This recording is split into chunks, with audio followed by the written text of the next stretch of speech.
Good evening, everyone, and welcome to the Aquinas Center's Major Catholic Speaker Lecture. It's so good to see some old friends, some new friends, and faculty and members of the Aquinas Center community here today. And we have a very special guest in our audience.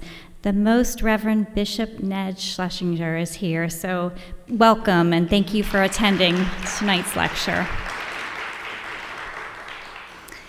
My name is Alice Cameron, and I'm the Director of Operations at the Aquinas Center. The Aquinas Center is the Catholic intellectual center housed at Candler School of Theology that provides Catholic community programs that invite ecumenical conversations and dialogue while fostering our faith. In 2010, the Aquinas Center began its annual Major Catholic Speaker Lecture, which addresses theological topics pertaining to the Catholic Church and society. Past speakers have included esteemed scholars, Catholic leaders, and 3 cardinals, including last year's speaker, the Apostolic Nuncio, Cardinal Christophe Pierre. Tonight's event is brought to you in partnership with Candler School of Theology. And we are so grateful because Candler has been a tremendous supporter of the Aquinas Center over the years and of our major Catholic speaker. So we're so grateful to Dean Jonathan Strum, who's here tonight. So thank you, Dean Strum.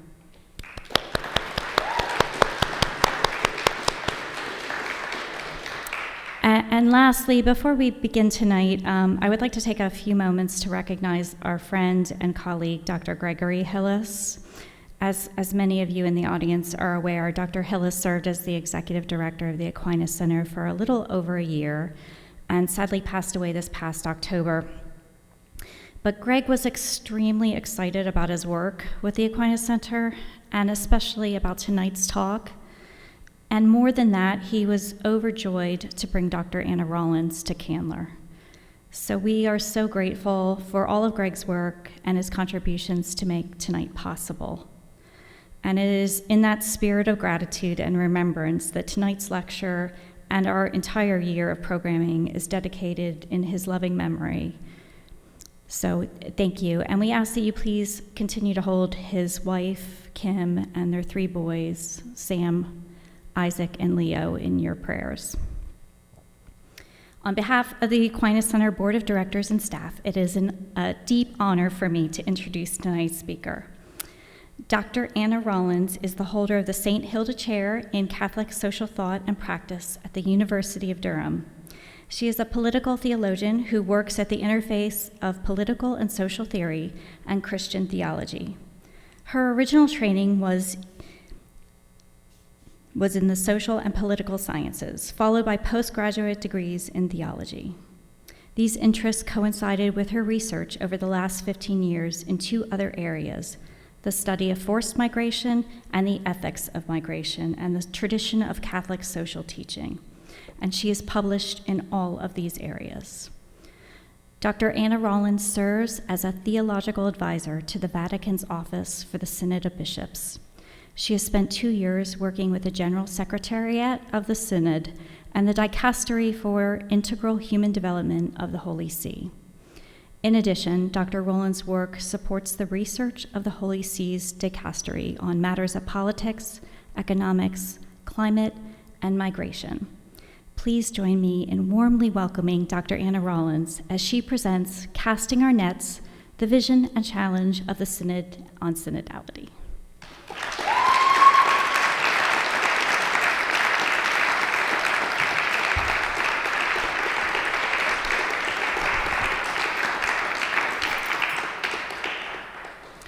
So good evening, and thank you to Alice in particular for organising this evening and for organising my very complex travel between the UK and Notre Dame and here. So I'm particularly grateful for Alice's patience.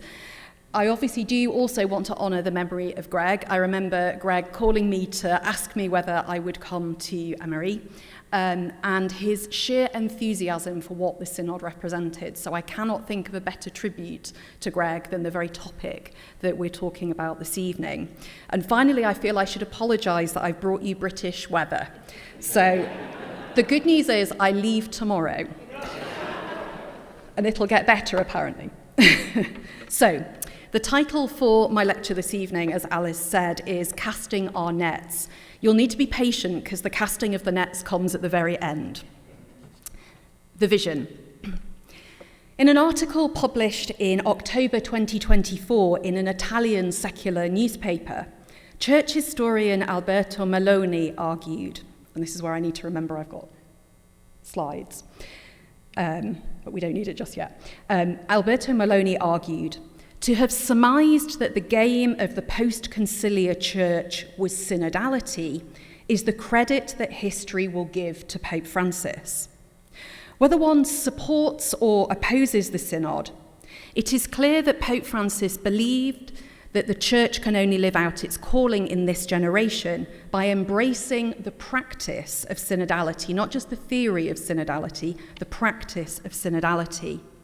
While other synods have concentrated on specific regions or topics, this synod centred on the necessary practices of listening, communal discernment, and greater co-responsibility that must characterise the church of our times. Pope Francis did not, to the frustration of some, tightly define the term synodality at the outset. Instead, he initiated a process that created a flow, a movement from grassroots local churches to the universal, the whole church, that, in its very circularity, would form an agenda and tighten the definition. In doing so, he gave flesh to the doctrinal teaching of Lumen Gentium 23, that the church exists in and from the local churches, in quibus et ex quibus. This dialogue and dynamic exchange of gifts, and the idea of the exchange of gifts becomes so central to the final document. So this dialogue and dynamic exchange of gifts between the communities that compose the whole church was not intended to be a mere brief method for the synod, but the very practice of synodality the Pope hoped the synod would kickstart, and which would become not a 2 or 3 year process, but the permanent lived practice of the Catholic Church. In a sense, the Pope simply gives the name synodality to the doctrine of the Church that Lumen Gentium proposes. But in doing so, critically, he forms a practice out of it, ancient and familiar, and yet also new from this doctrine. After 3 years, the final document of the Synod offered this outline definition, and you can follow it in the slightly overbearing print on the PowerPoint slide. It says this: synodality is the walking together of Christians with Christ and towards God's kingdom, in union with all humanity. Orientated towards mission, synodality involves gathering at all levels of the church for mutual listening, dialogue, and communal discernment. It also involves reaching consensus as an expression of Christ rendering himself present, he who is alive in the Spirit. Furthermore, it consists in reaching decisions according to differentiated co-responsibilities. Along these lines, we can understand better what it means to say that synodality is a constitutive dimension of the church. That's the theological claim, in part, that the Synod is making, that synodality is a constitutive dimension of the church. In simple and concise terms, synodality is a path of spiritual renewal and structural reform that enables the church to be more participatory and missionary so that it can walk with every man and woman radiating the light of Christ. The document continues.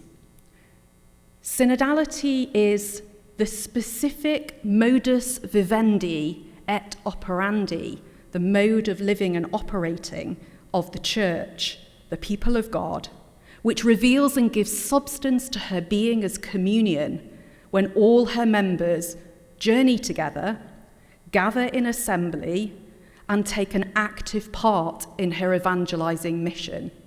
Encounter, accompaniment, gathering in assembly, and an orientation towards mission. If you're not sure what the synod was meant to be about, it's that. Two phrases here are crucial to understanding what I would call the traditioned novelty of the synod: the people of God and mission. Lumen Gentium had chosen, controversially to some, to place a chapter on the people of God ahead of the third chapter on hierarchical forms. However, that choice was sometimes overlooked in the later development of ecclesiology. The synod has actively and purposefully returned the church to a reception of that ordering of the conceiving of the church, a communion of the faithful that is a communion of the local churches, which is manifest in the communion of the bishops. Later in the lecture, I will tease out a little more of this theological shift and its consequences for the final document. And now that final word of the quote, mission. Pope Francis made clear that the synod's focus on renewal had one core purpose and goal: to serve the church's mission ad extra, Christ's mission that belongs to the whole people of God. The task of this synod has been to renew the ways that we work and pray together for what I have often referred to in simple terms as a church healthy on the inside, serving the salus, the health, the salvation of all. This is one of the reasons why the final document is shaped around the resurrection narratives of Jesus, beginning with the figure of Mary Magdalene. The synod sought to place all of us as Mary Magdalene, that is, to hear our name called, as an invitation to all to return to the source, to a personal encounter with Jesus Christ, crucified and risen, to identify ourselves with Mary, weeping in profound sorrow in the garden, who is then met by peace and joy of the risen one, and sent out rejoicing. She has chosen to begin the cycle of sharing the good news of the resurrection with the world, and in us and through us, this sharing will end only when time is taken up fully into eternity. In its epic, big picture way, this is the story of the synod.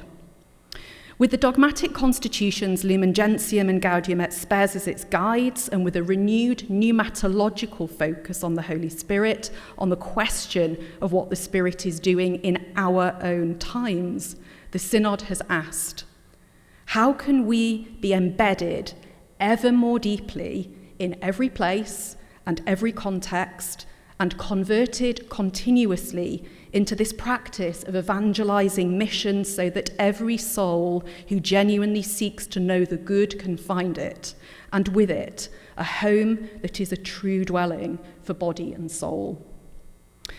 Choosing to phrase the storyline in this way is, of course, partly the fruit of the journey that's been undertaken. In the event, the essence of the journey revolved around a small number of interconnected themes. The Pope had hoped that the Synod would answer the following question: how could the Church become more synodal in how it lives out its communion, ensures the participation of all the baptized, and genuinely promotes mission as the Church's purpose? That was the formal phrasing of the task of the Synod in year one. So if you now imagine this as a sort of call and response between the Pope and those who participated in the Synod. In response, the Synod refocused the attention of the Church on the following. In answer to the call to reflect on how we live communion,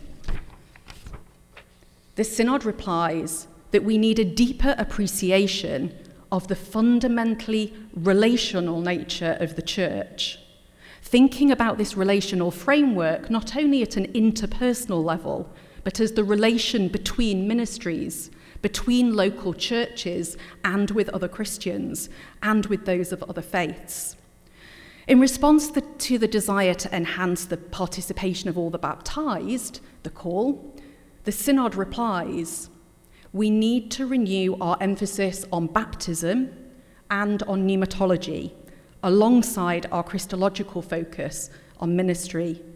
And we need to allow this understanding of baptism and the Holy Spirit to help us to rethink how we are discerning the charisms and gifts being poured out on the people of our times, and in rethinking the relationships between men and women in the church.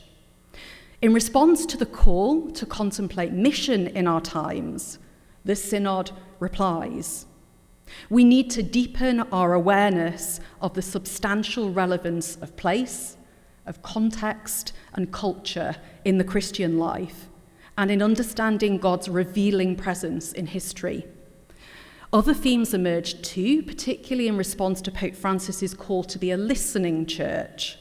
It's worth remembering that the church was invited not merely to have a listening phase, but rather to become more evidently a listening church, proximate, near, close to the lives of all God's people, and in deeper encounter and accompaniment.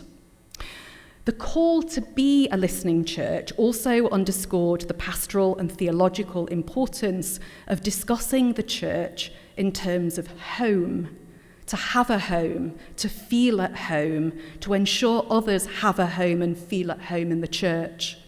Speaking in the language of shelter, dwelling, and family of God. The church in Africa found particular significance in that latter image. Returning to Alberto Maloney's insight about the relationship between the Synod and Vatican II, we must clarify that this synodal journey was intended to be not only a spatial process of listening in the here and now of the church, but also receptivity in time. The emerging synodal theme of openness to the God of history, deepening reflection on our baptismal identity, and so forth, are embedded in particular conciliar teachings, but they also reveal to us in the Synod the areas where the Council left work unfinished, to be addressed by the next generation through ongoing dynamic reception. The Synod was never conceived as a mere implementation of the Council. Rather, it is shaped by the vision of the Council, and it sought to restore the ecclesial flow the Council identifies. But it also extends pneumatologically beyond the letter of those teachings, constituting what we might call a present act of discernment, operating within the horizon shaped by conciliar teaching. Having lived through 3 years of the Synod as an expert participant, I stand before you very tired. I understand the final reflections of the Synod to have been profoundly shaped by its very particular method, practice, and experience. The Synod, albeit hesitantly and not without the odd crisis and failure, nonetheless attempted to fulfill what the Pope asked of it, to communicate to the Church and the world a vision of synodality by living it together and learning from it and teaching from the living and the learning. To understand its outcomes, it is helpful then to understand something of its lived experience and practice. And I'm going to do this under 3 headings that basically relate the method and practice of the Synod to the core insights and teachings of the final document. The first is relationality. Father Timothy Ratcliffe, one of the 2 retreat givers for the assemblies, chose the motif of seeking what he called Christian friendship as the practice and perspective that would enable the assembly members to either rise to the task before them or not.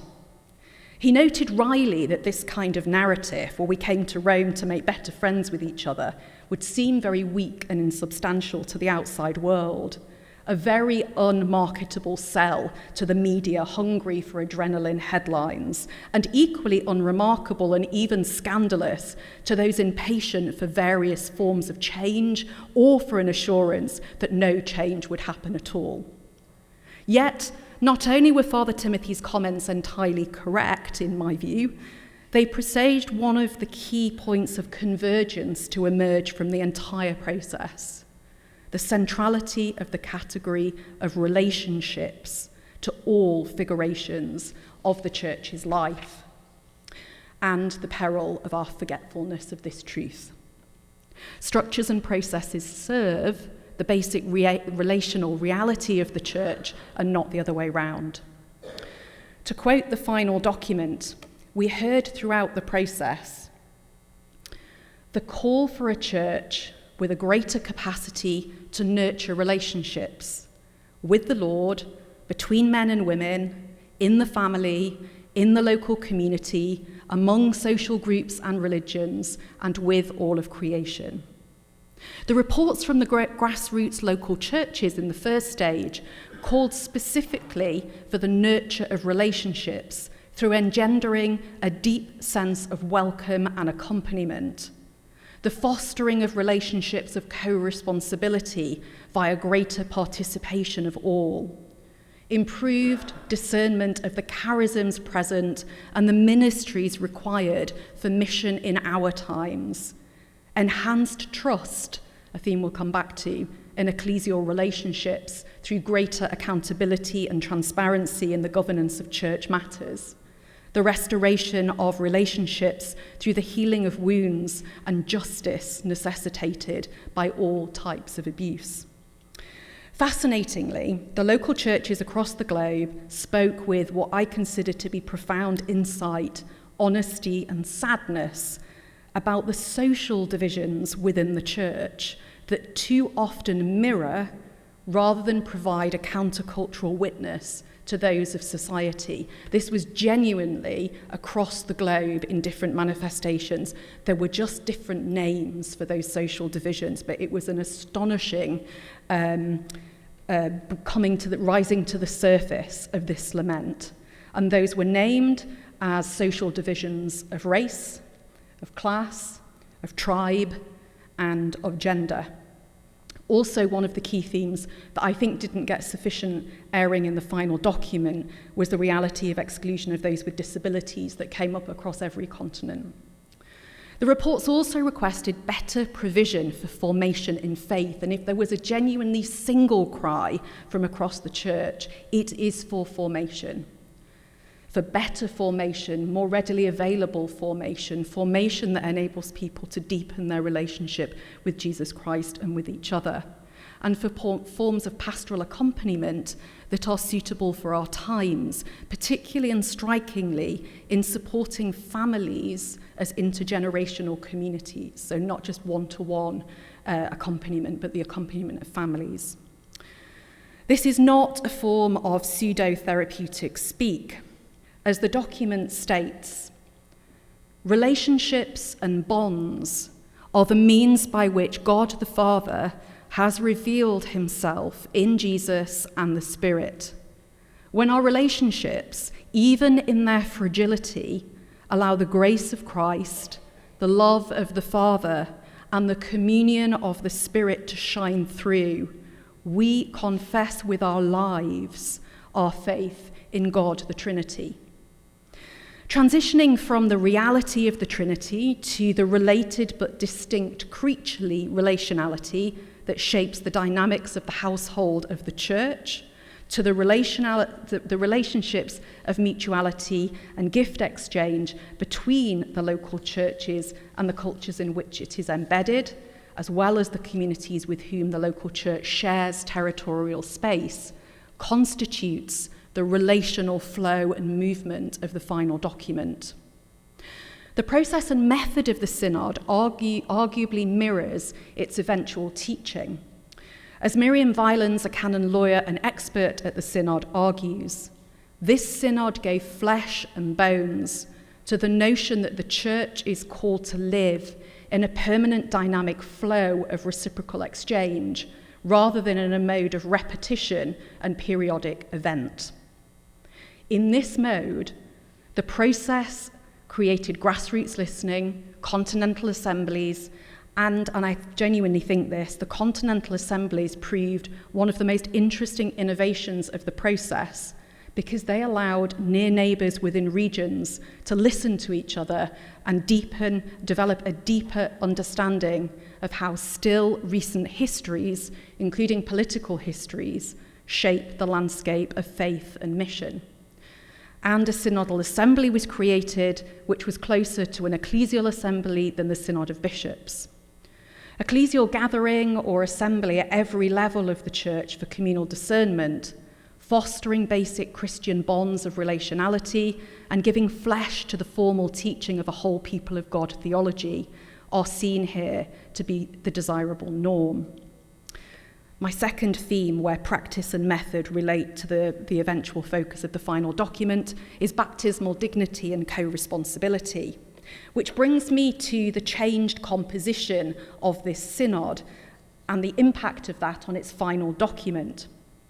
When Pope Paul VI established the Synod of Bishops in the immediate aftermath of Vatican II, it aimed to ensure a continuing mechanism for the exercise of episcopal collegiality, the communication amongst the bishops, the Pope among the bishops.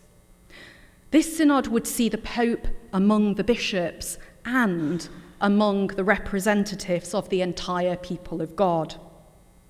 Voting laymen and laywomen, an increased number of religious were included, not according to, as the media had it, principles of democratic representation, but rather, in the Pope's own words, to preserve the memory and the connection of the process to the local churches and their concerns and insights.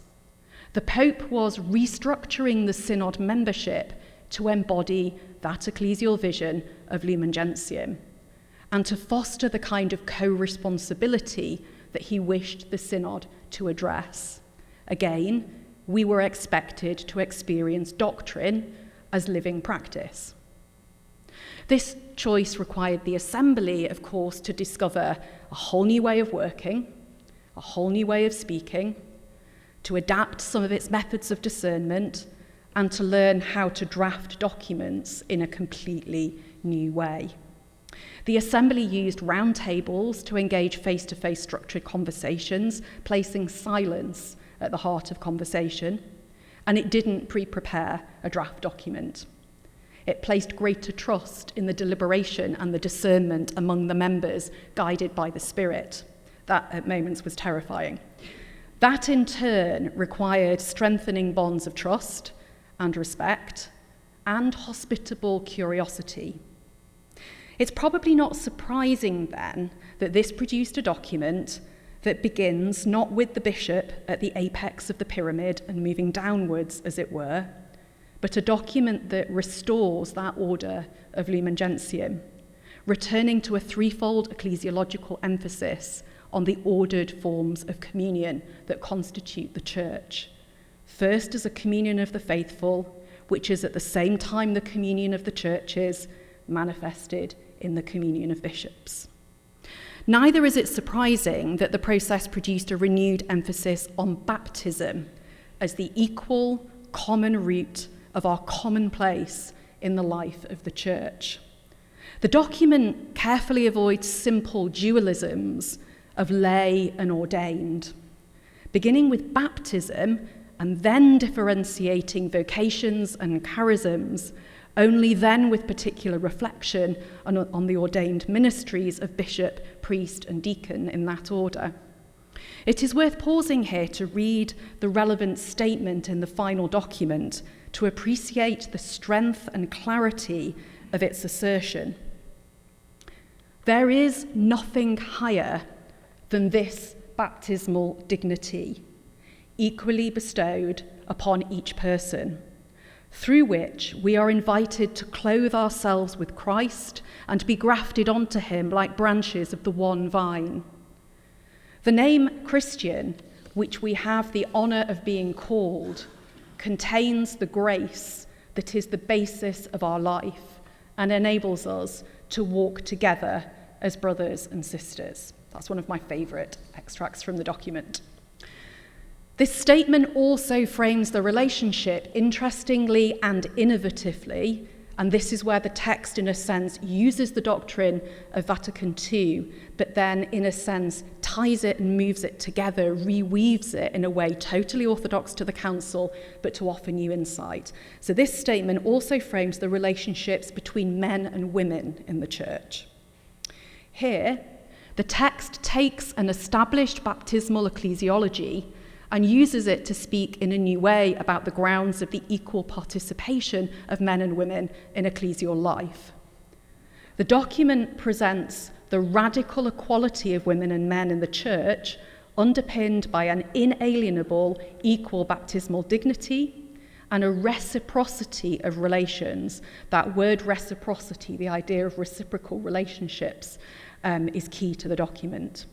So it's underpinned by an inalienable equal baptismal dignity and a reciprocity of relations and a co-responsibility for the mission of the Church. That's the moral, theological, ecclesiological language the document uses to talk about men and women.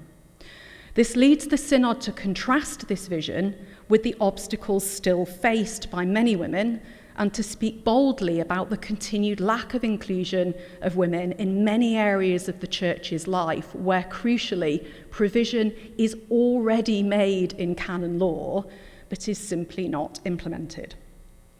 In this way, the text starts with a baptismal ecclesiology that recognises both the personal and communal dimensions to baptism. The people of God is not the mere sum of the baptised, but, as the document states, echoing Lumen Gentium again, it is the communitarian and historical subject on pilgrimage. However, this baptismal ecclesiology is complemented by a more charismatic emphasis on the central, Pope Francis' favourite phrase, protagonism of the Holy Spirit in shaping mission. This produces a reflection on baptism integrated with the charisms and gifts poured out in every context, while still maintaining Christological reflection on ministries.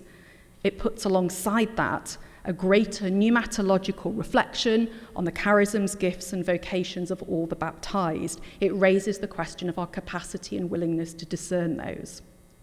The combination of these two doctrinal foci is what I think produces the dynamism of the Synod's reflections, its renewed emphasis on baptism and on pneumatology. The final document endeavours to narrate a cohesive story that emanates from our baptismal ecclesiology.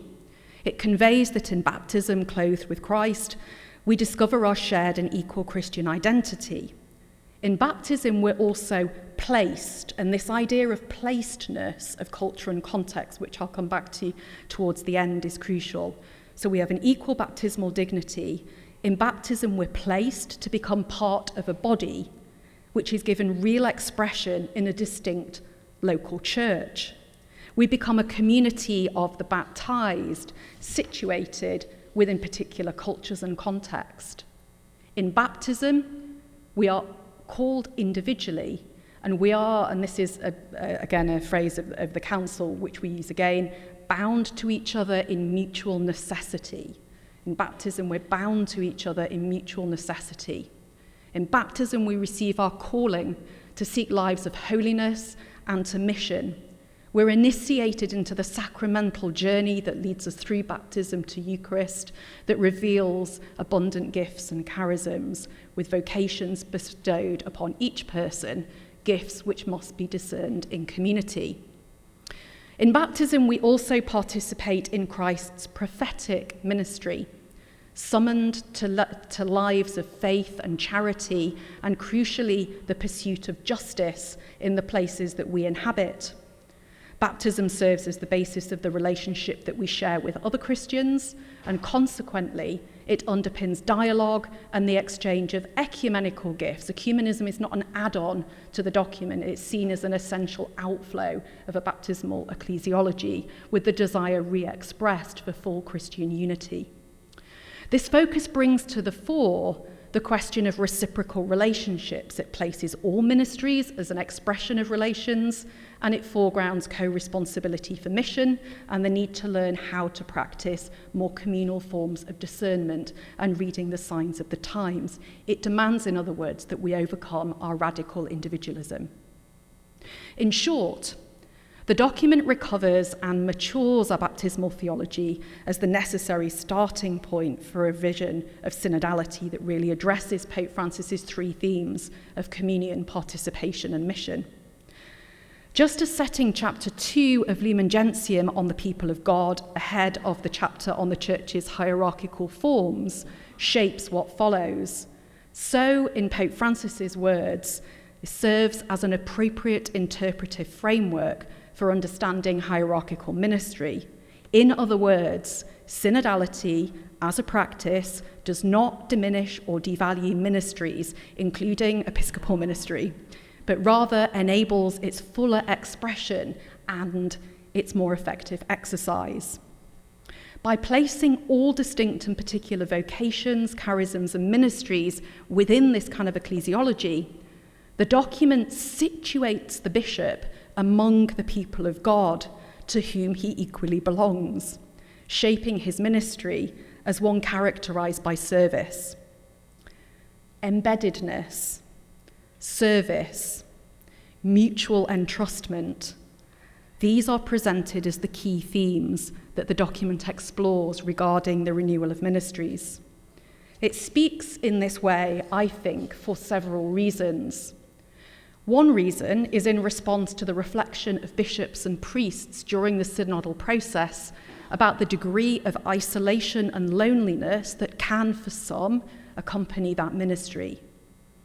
Another pertains to the dangers of clericalism, whether lay or ordained, that disconnect those in ministry from meaningfully embedded relationships of dignified Christian friendship and healthy co-responsibility.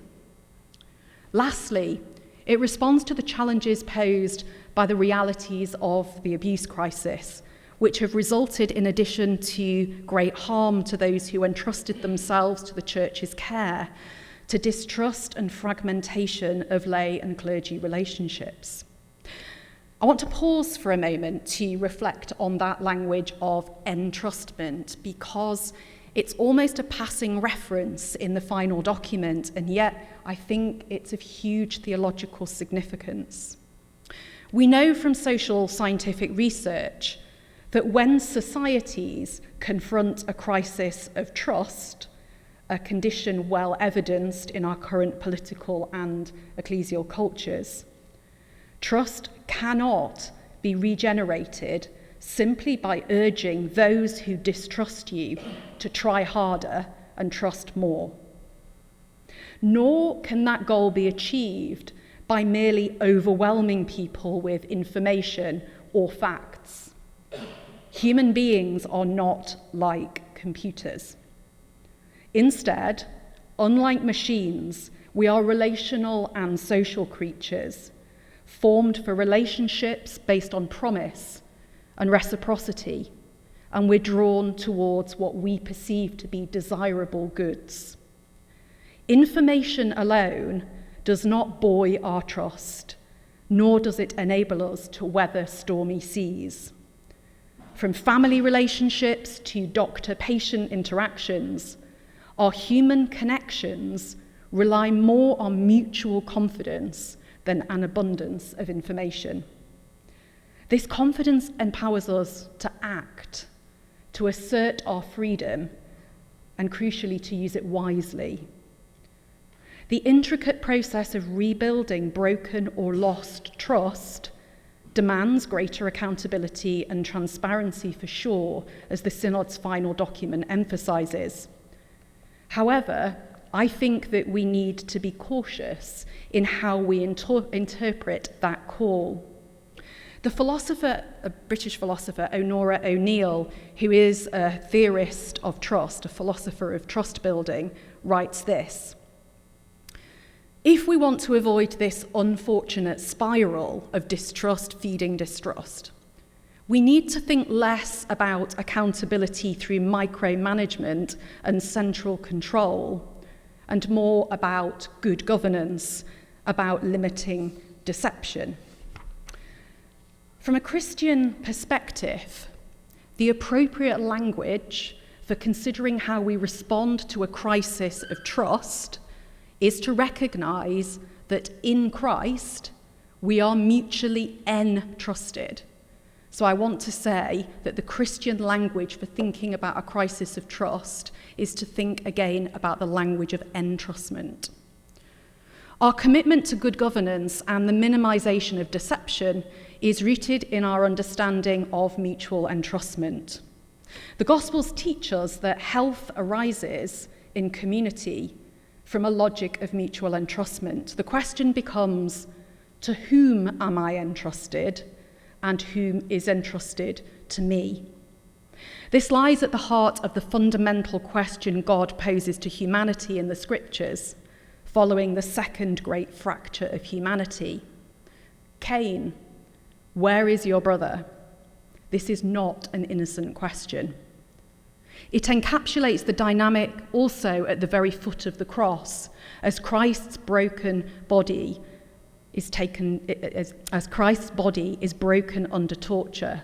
He binds Mary, his mother, and John, the beloved disciple, in a commitment of mutual care for one another.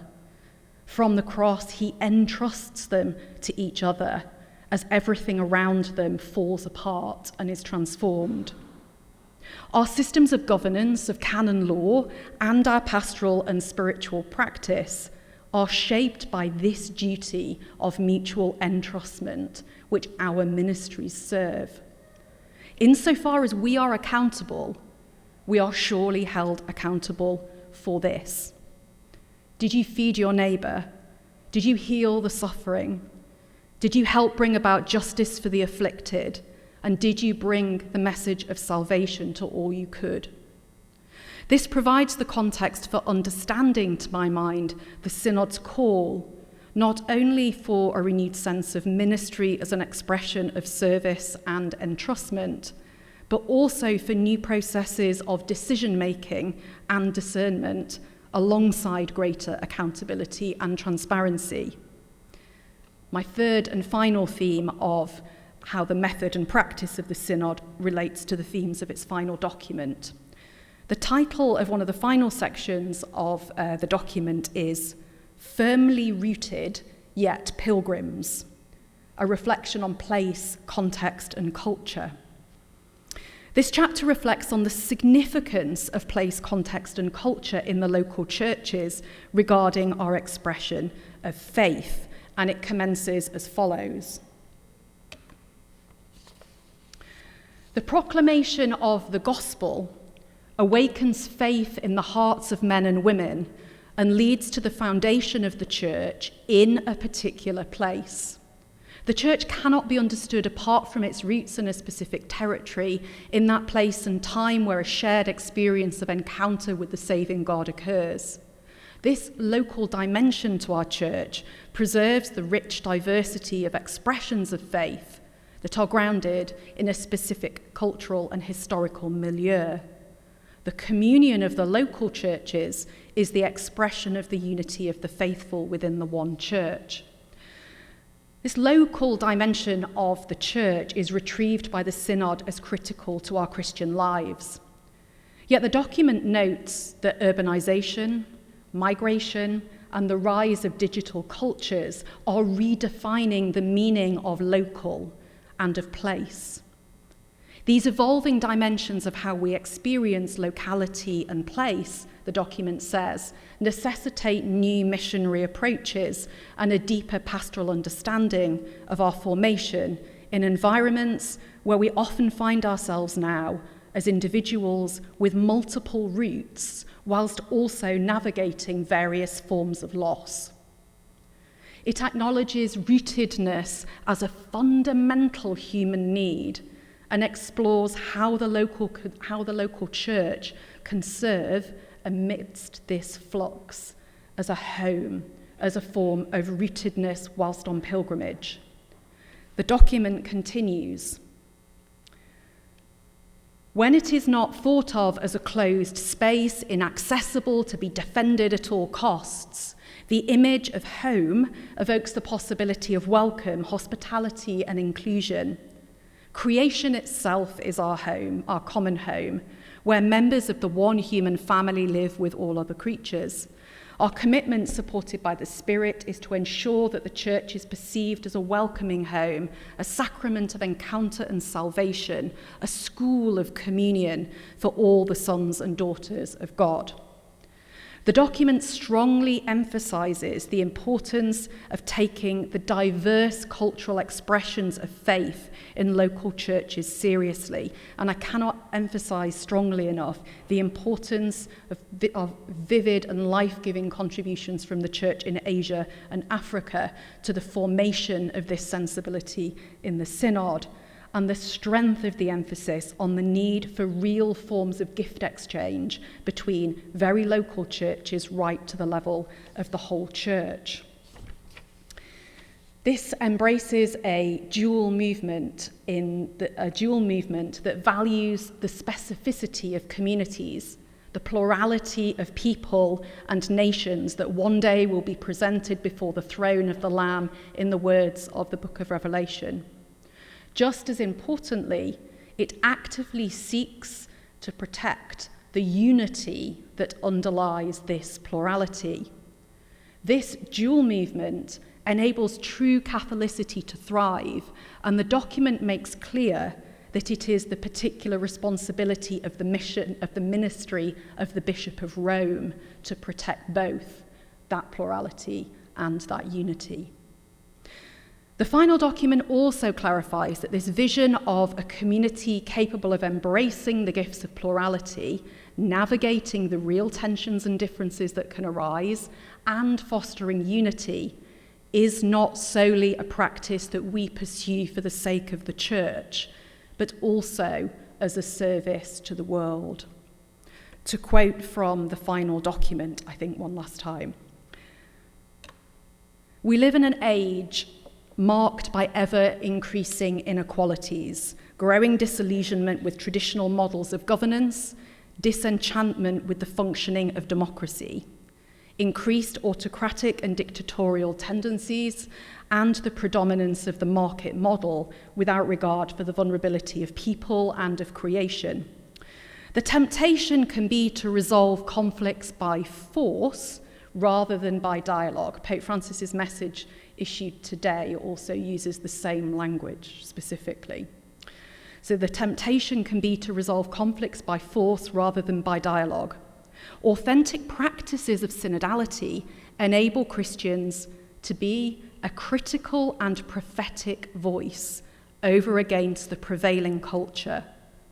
In this way, we can offer a distinctive contribution to the search for answers to many challenges faced by our contemporary societies in building the common good. This is a bold claim. In an age where the desire to find resolutions through force is one of our greatest temptations, synodality, living more synodally as Christians, enables us at least to seek an alternative path. We can refuse both the secular and ecclesial politics of force, to listen, to accompany, to walk together, to pray together, to celebrate together, to lament together, to engage in dialogue, and to side by side tend the needs of a broken world may signify the still small voice of God, present to the world in our modus vivendi and our modus operandi. The question of how we pursue unity in plurality, address real tensions in pursuit of genuine human goods, and in doing so, resist the logic of force, the libido dominandi as Augustine describes it, seems increasingly urgent. We appear to me to thirst for this water as in a desert. Finally, in conclusion, casting our nets. I want to conclude with reference to the catch of fish that appears in the title of the Synod document and the title of this lecture. The casting of nets tells a story of calling and sending, of commissioning for mission. It reveals the kind of kingdom that Jesus Christ brings among us. When the disciples cast their nets, they encounter scarcity. Not even the smallest fish are caught. However, an abundant catch is had when the nets are cast at the word of Jesus.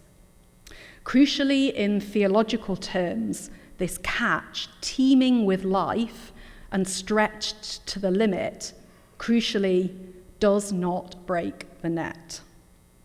This logic of scarcity and abundance, I believe, lies at the heart of the reality that Pope Francis hoped the Synod would address.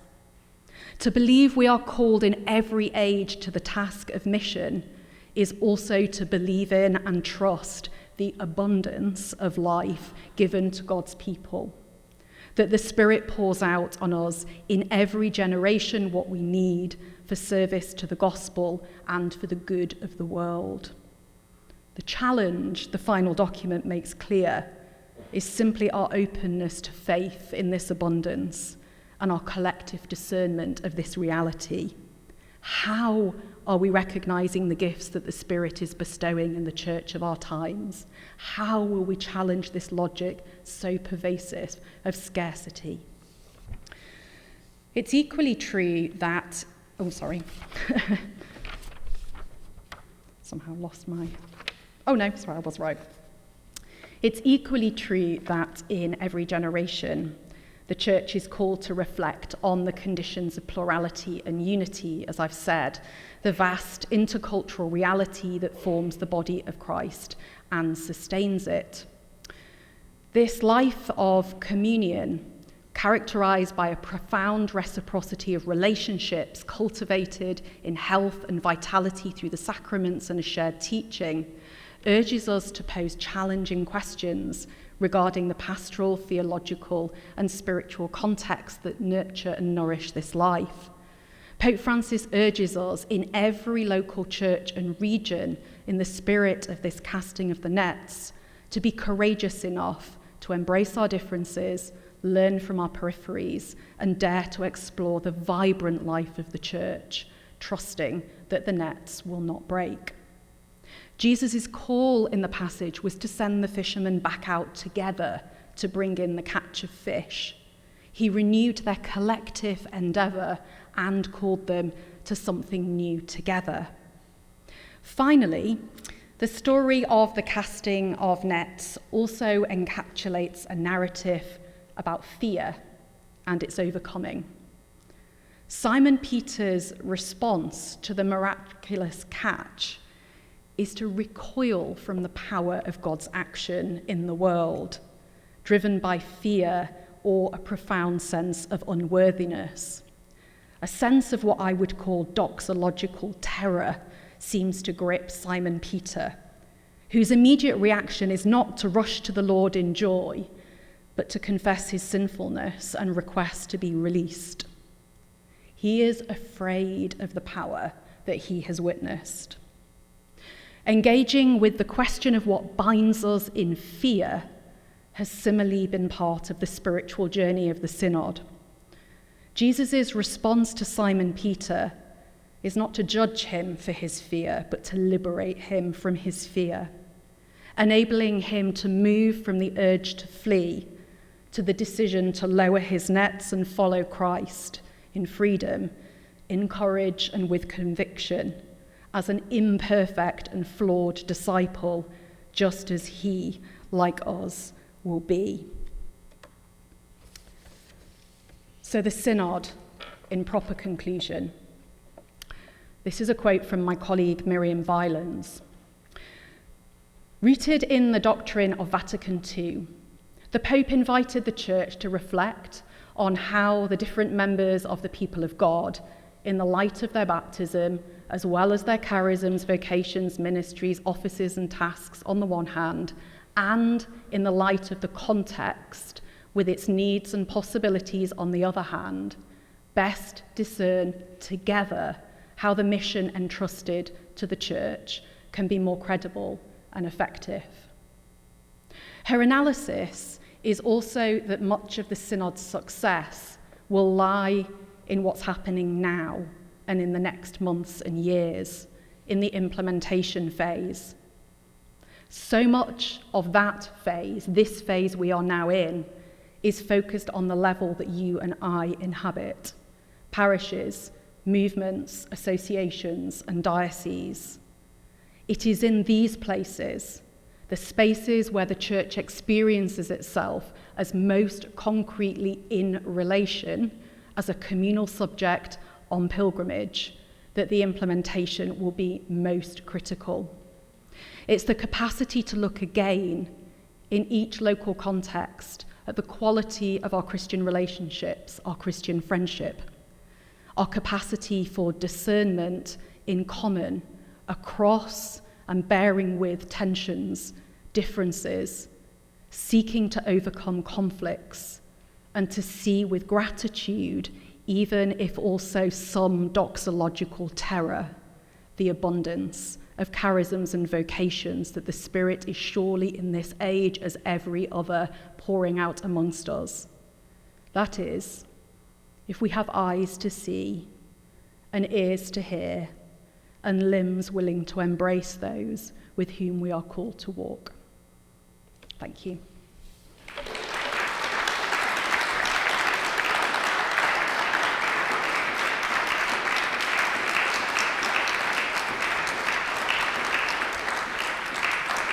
Thank you so much, Dr. Rowlands. That was just beautifully profound and so eloquent, and you gave us all much to reflect on regarding the Synod. And now we'd like to open it up to questions from audience members. Does anyone have a question for Dr. Rowlands?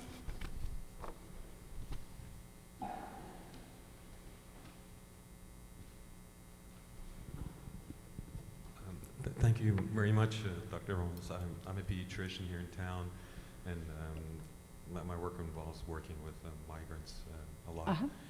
And I did follow quite a bit. I did follow the whole Synod process. I was part of the group here. Mm-hmm. And so I just had some questions at the time. So I totally agree about everything that you mentioned about the link to Vatican II and this the people of God concept that we're all in it together, really, and for our salvation, really. So I appreciate that. Now, and I hope that this will continue. And I appreciate all your effort, because I know you worked tremendously. You spent hours and hours going over all these. I guess the second phase, I think, I don't know how you did this, to read all those responses from all these parts of the world. That must have been like a horrendous task, so to put that together. So my question is, I think some of us, like for example here in Atlanta, I live in the periphery of Atlanta, in the suburbs, and I think there was a very different participation depending on the geography, the local geography.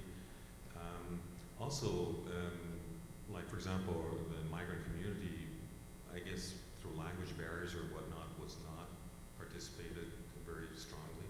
And I think that was the case throughout the United States, even though I guess almost half Catholics in the United States are now Hispanics, really, but they were quite underrepresented.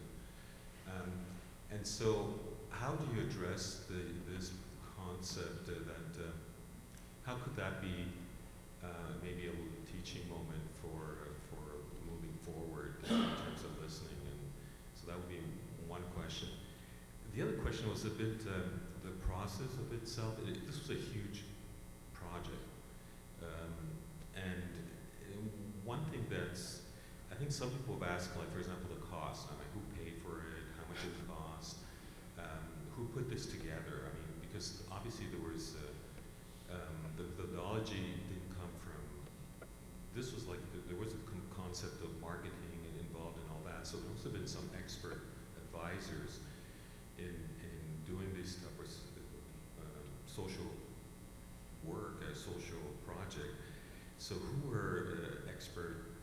Were there people hired, expert consultant groups, lay or secular consultant groups involved in this process?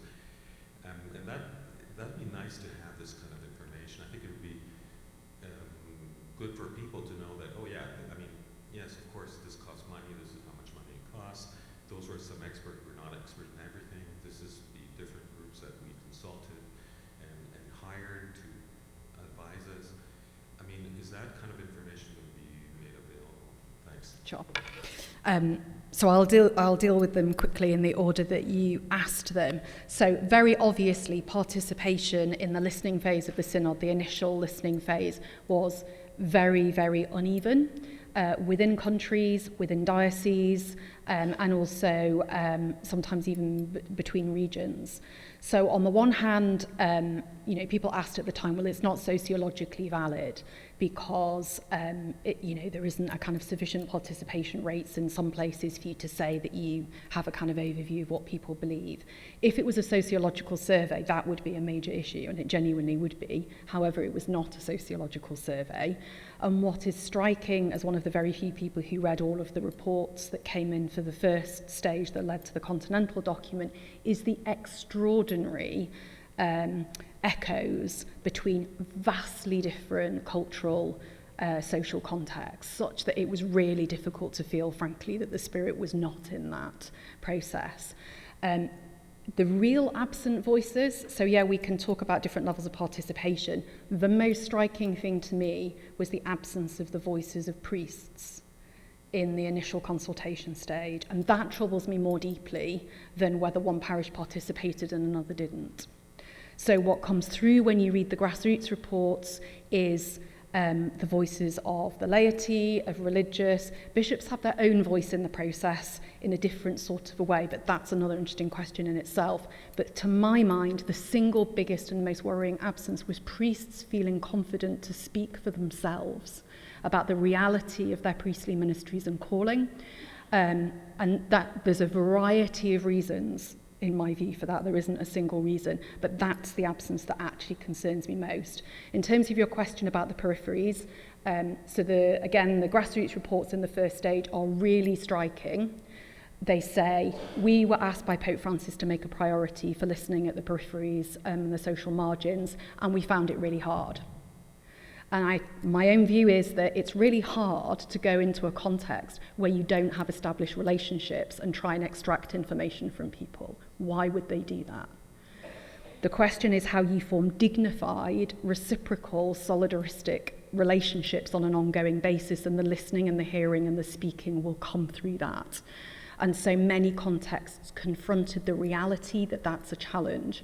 Having said that, including in the US, there were really interesting examples and important examples where people had gone into detention facilities, people had listening on the peripheries projects that were incredibly rich and important. So again, it's a really mixed picture. And then your question about it's a huge project, who paid for it, how was it put together?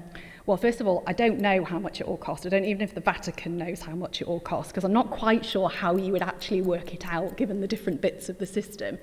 But I will say two things. One is that the Synod office is really small.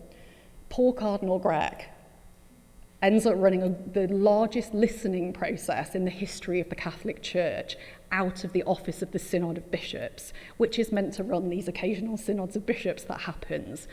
The complexity of trying to put together, because Pope Francis wants things like, he feels a sense of urgency because there is urgency.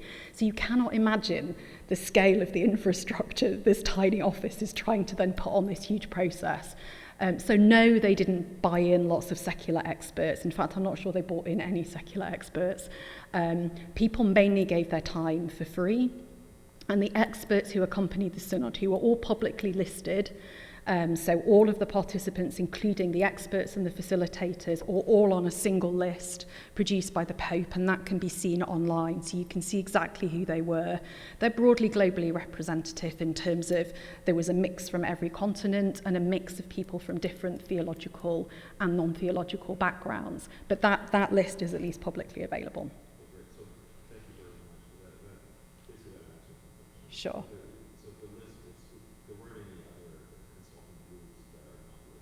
No, obviously the Vatican always has other philanthropists who make donations to different aspects of the Vatican's work.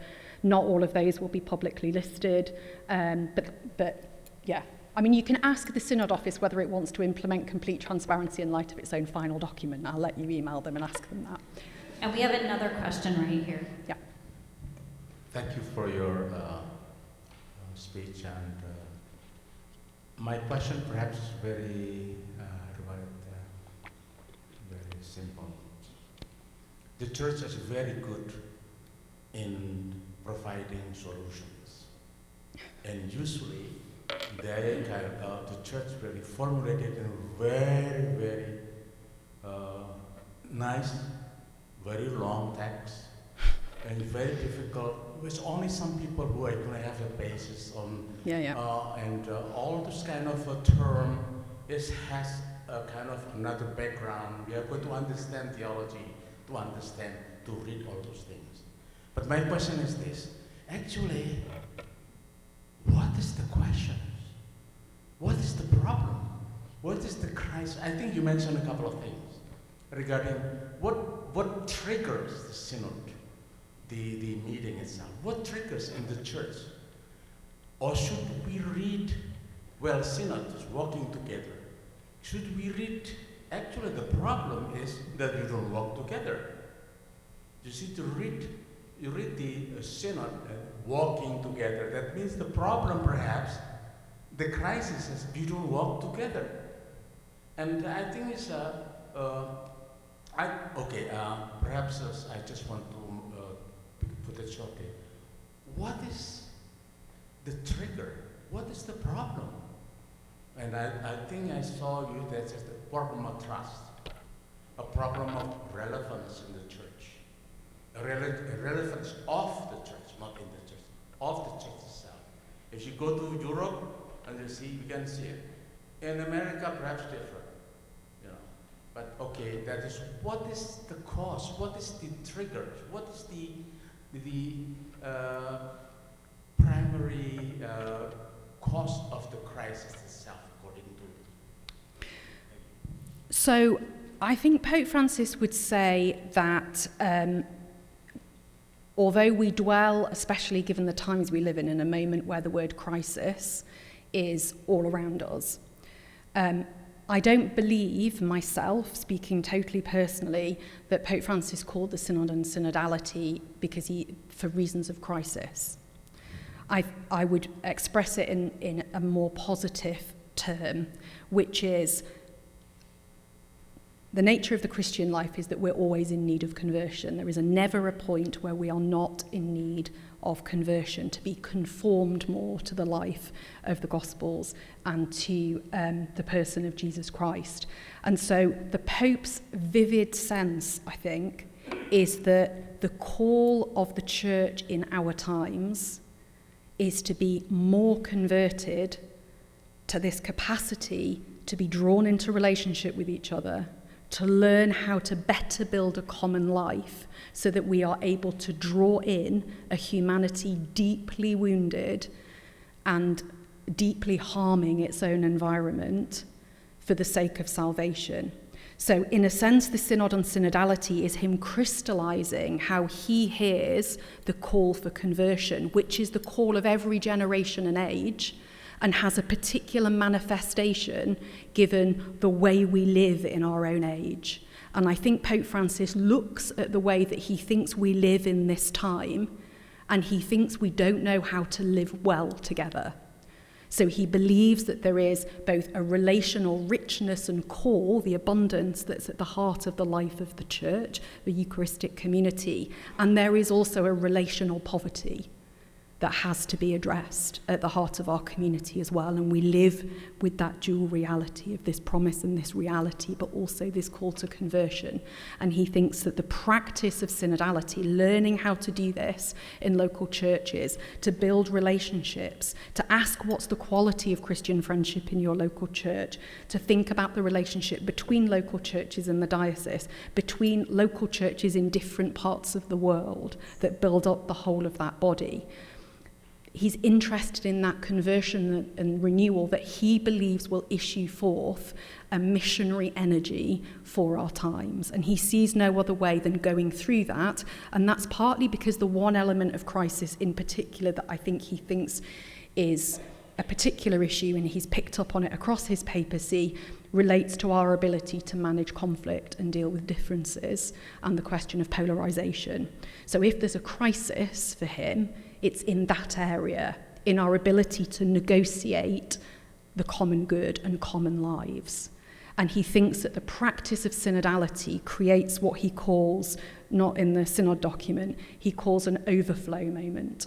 When you allow the grace of the Spirit, the power of the Spirit to work in situations of difficulty and tension and real differences, he believes in the possibility of not avoiding those, but actually going to the heart of them with a sense of the need of the Spirit to help move us to a position where we more truly are able to be that life of the body of Christ, but also to formulate a truly common good. And he thinks that if we can't do that in the church, it's very difficult for us to be a prophetic sign to our age if we can't do it ourselves, which is not to argue that we're a community of the perfect, and that unless, we live with that kind of perfection, we have nothing to say. I just use the story of Simon Peter, who's imperfect in many ways. But I don't think that the synod is driven primarily by a narrative of crisis.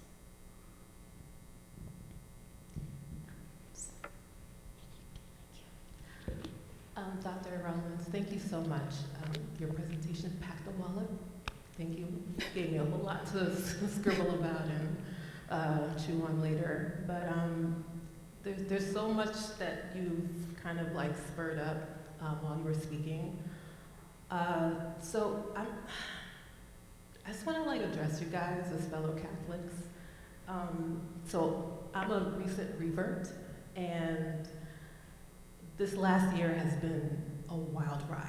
This is the curveball, the Catholic curveball like none other. I did not see this coming. I didn't see any of this coming, and I think that there's such a blessing in me having walked away from my Catholic roots, because I was just searching and going. I was going anywhere but the Catholic Church. I refused. I had major beef. I used to get in trouble arguing with the priest. I wasn't arguing, I had questions. But having gone to all these other places, and I think of in scripture when they were looking for Jesus and he was in the temple, he said, "Why were you searching for me? Did you not know it'd be at my Father's house?" And it's duh, this is where he was. And it's the understanding that I'm having now that I just didn't know then as a kid. I was an altar server, I was all these things. My grandmother had me in church all the time. I hated it. I loathed it. But now it's the understanding that I have about the richness of our faith and what we have in our sacraments, it is mind-blowing. I had no idea, and so many of us have no idea. And I'm saying this to my family, I'm saying this to my friends that I was raised in church with, and they're all over the place. Some of them don't go to church anymore, some of them just think I've lost it, and it's fine. I am so clear though, I am so clear, and I'm if I could speak so boldly, I'm thinking that this crisis, if you want to call it, is us not really getting it, truly getting it. What we have is amazing. I am not a proud Catholic. I'm a grateful Catholic. We are so blessed. We are so blessed. And it's I think we all, that continual conversion is that understanding and reminder of how blessed we are, how much we have at our fingertips. And if we really just embrace that, with our whole hearts, and not perfunctory performance, but legitimately understanding what we have and really entering that sacramental life, it is life-changing. I'm seeing things completely differently, and people are "Oh my gosh, you're this." I'm no, it's not me. Without him, I'm a menace. I am a menace. I will say it, and I'm serious. I thought I was doing the work, But this whole personal development shtick that's taking over our world is really having people think that they can do this themselves. We cannot do this by ourselves. We need him. And I think it's up to us to just kind of, I don't know what this looks like, so I'm open to feedback from you, Dr. Rowlands, and anyone else here who has been walking the walk and can guide a revert. But there's so many of us who have been raised in the faith who walked away just because we really did not understand. And I think once we kind of get that part, the rest will take care of itself. I'm not sure that massively needs a comment, other than to say welcome home.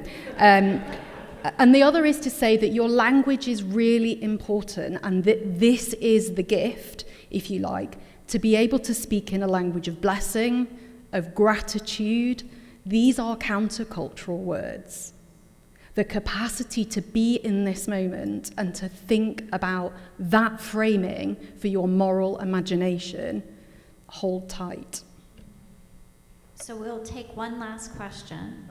Given all that you've said, one of the observations that you made kind of disturbed me too, the lack of participation of priests. They're not feeling that they were safe, in a safe environment where they could make these statements. All of these synods and documents that come out have a way of disappearing sometimes in the weeds. And given all of that, do you have any ideas that you could put forth to make this a living document that everybody can get on board with, and that it will be moving towards bearing some kind of fruit? Yeah. So I have several practical suggestions, one of which is if you, either for yourself or if you have a group in your parish or your movement or whatever, listen to Timothy Ratcliffe's retreat talks for the Synod. Listen to them one at a time, digest them, pray with them, and talk about them. That's not written in the language of kind of highfalutin theology. Timothy gives the vision of the Synod and speaks to the reasons why the Synod is so important for us. So one is you can access those online, listen to those retreat talks. The second is I really would encourage people to read 2 documents from the Synod and read them as bookends. So the first is what was called the Frascati document, so the document for the continental stage. That text is the summary of what you and the versions of you all over the world said in the first phase of the Synod. It's what you said, those who participated, in response to Pope Francis's call.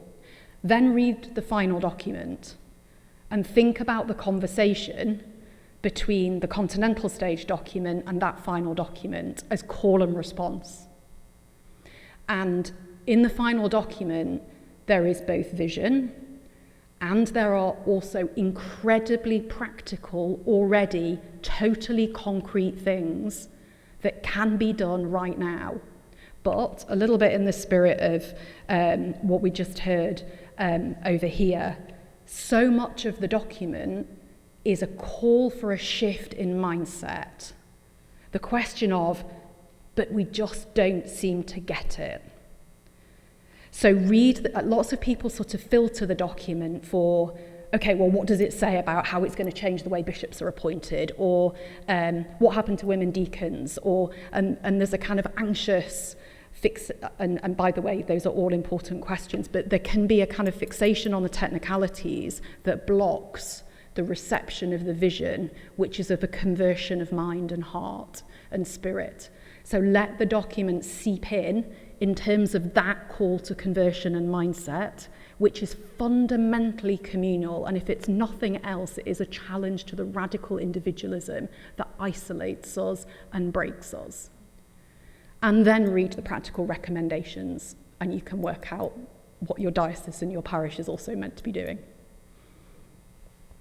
Thank you so much, Anna. And please join me in thanking Anna. Dr.